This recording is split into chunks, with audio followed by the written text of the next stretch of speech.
सोलापुरातील साबळेवाडी पांडव्याची पोफळी गाव पाण्याखाली. पुराच्या वेढ्यामुळे सोना नदीनं केलं रौद्ररूप धारण.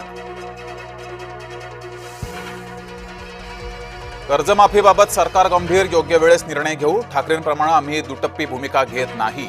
उपमुख्यमंत्री एकनाथ शिंदेंचा ठाकरेंवर निशाणा.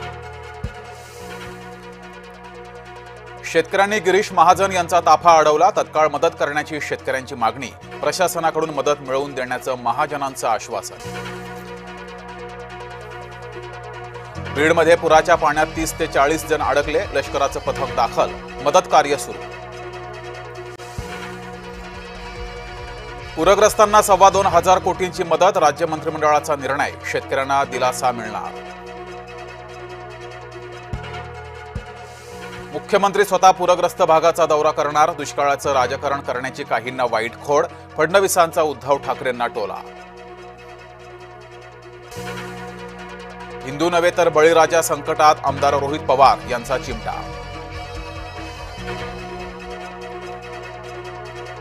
महाराष्ट्रात पुरामुळे 70 लाख एकरचं नुकसान. कृषीमंत्री दत्तात्रय भरणे यांची माहिती. अजित पवार पुण्याऐवजी मराठवाड्यात जाणार. सार्वजनिक कार्यक्रम टाळून पूरस्थितीवर लक्ष. शेतकऱ्याला संपूर्ण कर्जमाफी द्या. खासदार सुप्रिया सुळेंची महायुतीकडे मागणी.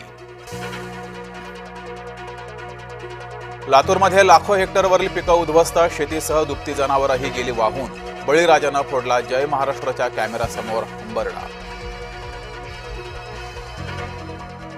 पंकजा मुंडे बीडच्या पूरस्थितीचा आढावा घेणार. नागरिकांना सतर्क राहण्याचे मुंडे यांचं आवाहन. मराठवाड्यात पुरानं स्थिती भयान. अतिवृष्टीनं अनेक ठिकाणी शाळा बंद. शाळकरी मुलांच्या सुरक्षेसाठी प्रशासनाचा निर्णय.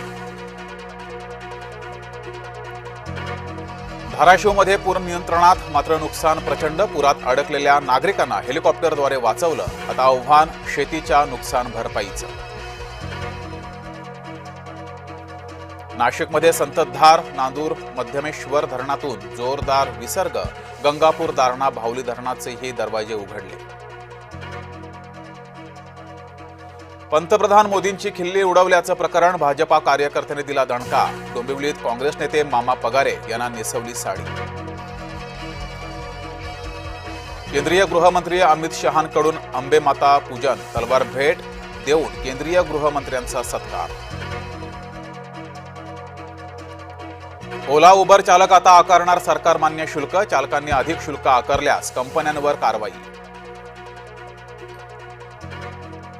मुंबईमध्ये लवकरच पॉ टॅक्सी धावणार. कुर्ला ते बांद्रा रेल्वे स्थानकादरम्यान सेवा. वाहतूक कोंडी कमी करण्यासाठी निर्णय.